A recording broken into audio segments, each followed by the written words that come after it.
तुम्हा सर्वांचं माझ्या YouTube चॅनलमध्ये पुन्हा एकदा स्वागत आहे. तर आजच्या व्हिडिओमध्ये आपण इयत्ता 8वी ची जी घटक चाचणी क्रमांक 1 परीक्षा होणार आहे. तर त्याच्या दृष्टीनं आपण आपल्या चॅनलवर सराव प्रश्नपत्रिका तयार करतो. जेणेकरून येणाऱ्या परीक्षेमध्ये तुम्हाला त्याचा नक्की उपयोग होईल. तर या व्हिडिओमध्ये आपण आपला जो गणित विषय आहे तर त्याच्या दृष्टीने एक सराव प्रश्नपत्रिका तयार करतो 20 गुणांची. परीक्षेत तुम्हाला वेळ असेल 1 तास सोडवण्यासाठी. तर ही जर प्रश्नपत्रिकेची तयारी केली तर ह्यासारखे प्रश्न तुम्हाला तुमच्या घटक चाचणी परीक्षेत नक्की दिसतील या स्वरूपामध्ये. तर ह्यासारख्या प्रश्नांची तयारी करा. याच्याकडे सराव प्रश्नपत्रिका म्हणून बघा, तुम्हाला त्याचा नक्की उपयोग होईल. यासारख्या प्रश्नांची तयारी चांगल्या करा. आता इथे बघा, एकानं जागा भरा. ए चा घातांक यम आहे आणि त्याचा घातांक परत काय यन आहे. तर ए चा घातांक यम आहे, यन आहे. तर यम गुणिले एन. ए चा घातांक एन परत एन. तर ए चा घातांक यम गुणिले एन. आता घनमूळ काढायचं. 27चं घनमूळ किती येणार 3. आणि 125चं घनमूळ किती येणार 5. म्हणजे याचं उत्तर किती आलं 305.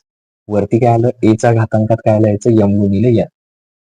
तर ही त्याची उत्तर झाली. आता बघा इथे एक्स अधिक वाय 2y कंसाचा वर्ग म्हणजे ए अधिक बी कंसाचा वर्ग काय येतो ए वर्ग अधिक 2ab अधिक b चा वर्ग. मग आता इथे ए कोण आहे एक्स आहे आणि हा 2y म्हणजे एक्सचा वर्ग अधिक हे 2 गुणिले ए किती आहे एक्स आणि बी किती आहे 2y आणि परत 2y चा वर्ग म्हणजे काय होणार एक्स वर्ग 2 गुणिले 2 किती येणार 4xy आणि 2 चा वर्ग 4y वर्ग. त्यामुळे कंसाचा वर्ग करून काय मिळणार आपल्याला हे मिळणार. म्हणजे पहिल्याचा अचूक पर्याय काय येणार बी येणार. ओके. अपरिमेय संख्या कुठली तर वर्गमुळात 5 की ज्याचं उत्तर आपल्याला मिळत नाही. त्यामुळे सी पर्याय येणार. ए वर्ग वजा बी वर्ग याचे अवयव काय येणार ए अधिक बी आणि ए वजा बी किंवा ए अधिक बी ए वजा बीचं सूत्र काय येतं ए वर्ग वजा बी वर्ग. त्यामुळे ए ऑप्शन येणार. आता पुढे प्रश्न क्रमांक 2 वजा 4चा घन करा. आता वजा 4चा घन करत असताना किती वेळा गुणाकार करायचा त्याचा तर 3 वेळा गुणाकार करायचा. वजा 4 गुणिले वजा 4.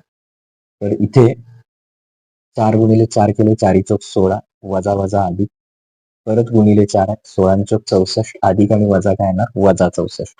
त्यामुळे इथे उत्तर काय येणार सगळ्या स्टेप लिहून काढा आणि शेवटी उत्तर घ्या वजा 64. आता विस्तार करायचा. विस्तार कसा करायचा तर याच्यासाठी एक सूत्र वापरायचं.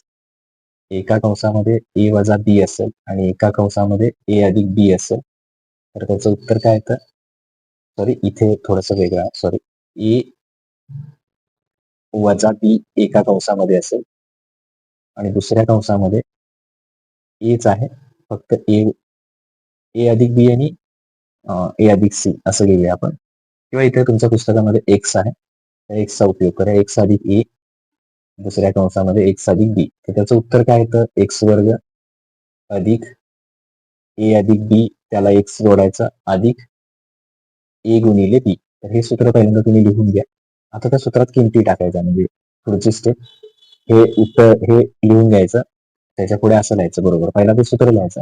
आता त्या सूत्रानुसार एक्सचा वर्ग म्हणजे एक्सच्या जागी इथं कोण आहे समान दोन्ही ठिकाणी यम यमचा वर्ग अधिक ए अधिक बी ए वजा 4 आहे अधिक बी किती आहे 6 त्याला एक्स म्हणजे आता एक्स कोण आहे यम आहे अधिक वजा 4 गुणिले दुसरा किती आहे 6 म्हणजे किती येणार यम वर्ग चिन्ह भिन्न आहेत म्हणजे वजाबाकी 6 तून 4 गेले किती होणार अधिक 2 यम आणि साइन चूक 24 वजा आणि याचं चिन्ह काही नाही म्हणजे अधिक म्हणजे वजा 24 म्हणजे यम वर्ग अधिक 2 यम वजा 24 तर त्याचं उत्तर येणार.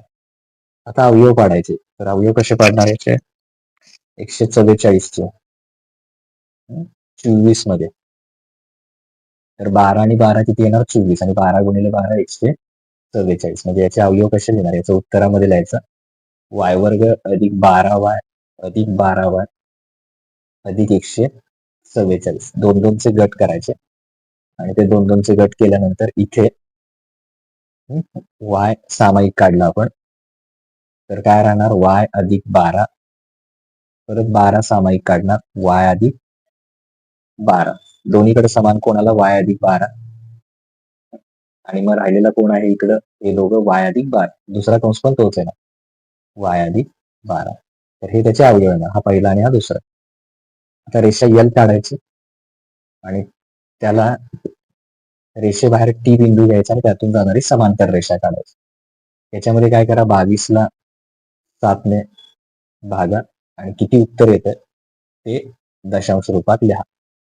त्यानंतर संख्या रेषेवर वर्गमुळात 2 दाखवायचा. म्हणजे समजा इथे 0 घेतलं, प्रत्येक 3 सेंटीमीटरला असं लिहूया, 1, 2, 3. 1 पाशी 90 अंश काढा, परत 0 ते 1 हे जेवढं अंतर आहे, 0 ते 1 ते कंपासमध्ये घ्या आणि असा कंस मारा. म्हणजे जेवढं इथून इथपर्यंत अंतर आहे ते कंपासमध्ये घेऊन असा कंस मारा. हे जोडून घ्या आणि खाली मिळणार ते तुम्हाला काय मिळणार, वर्गमुळात 2. परत काटकोन त्रिकोण काढायचा, त्याच्या तिन्ही बाजू आधी दुभागायच्या. त्या तिन्ही बाजू काय करायच्या, दुभागायच्या. त्या दुभागल्यानंतर तुम्हाला हे मध्यबिंदू मिळतील. म्हणजे हा पहिला मध्यबिंदू मिळेल, हा दुसरा मध्यबिंदू आणि हा तिसरा. तर हे 3 मिळाल्यानंतर ते मध्यबिंदू वरच्या शिरोबिंदूला जोडून द्यायचे. म्हणजे बघा इथं यल आहे, यम आणि यल, आणि हे तुम्हाला मध्यबिंदू मिळाले. तर काय करायचे, हे जोडून घ्यायचे. म्हणजे यल पुढच्या याला, हा इथे आणि हे हे तिन्ही, तर तिन्ही तुम्हाला एकत्र आलेले दिसतील एका बिंदूमध्ये. आता मी इथे कच्ची आकृती काढली, पण तिघे असे एकत्र येते. ते एकत्र येईल त्याला काय म्हणायचं, मध्यकाचा अनुपात जी म्हणायचं. ओके. आता वितक्रम कोणांच्या जोड्याला म्हणतात, आंतरवितक्रम कोण पहिल्यांदा बघा. त्याच्या अगदी बाह्य वितक्रम कोण दिले, ठीक आहे. ए ला कोण येणार, त्याच्या बरोबर इकडे जी, कोण ए ला कोण जी. परत दुसरं सी ला कोण येणार, इथला त्याच्या आधी त्यांनी विचारलेले घेऊया आपण. डी ला कोण दिलंय, डी ला शोधायचा. तर डी ला वितक्रम कोण कोण येणार, डी ला एफ म्हणजे एफ येणार, आणि शेवटी एच ला, तर एच ला कोण येणार, इथे एच आहे, तर एच ला इथे वरती कोण येणार, बी येणार, कोण बी. अशी ती उत्तर त्याच्यामध्ये काय करायचे, आपण लिहायचे. ओके, ही उत्तरं लिहिली. अशा प्रकारे मग आपल्याला एकूण 20 गुणांची जी प्रश्नपत्रिका आहे तर ती इथं पूर्ण होते. आता इतर विषयाच्या सुद्धा आपण प्रश्नपत्रिका तयार केलेल्या, त्याची लिंक खाली डिस्क्रिप्शन मध्ये आहे. तसंच गणिताची 8वीची आणखीन एक सराव प्रश्नपत्रिका मी माझ्या दुसऱ्या चॅनलवर तयार केली आहे, तर त्याची लिंक डिस्क्रिप्शन मध्ये आहे, तिथे जाऊन तुम्ही बघू शकता. म्हणजे 2 प्रश्नपत्रिकांचा जर सराव झाला तुम्हाला त्याचा नक्की उपयोग होईल. त्यासाठी डिस्क्रिप्शन मध्ये जी लिंक दिली आहे तिचा उपयोग करा. Okay, thank you.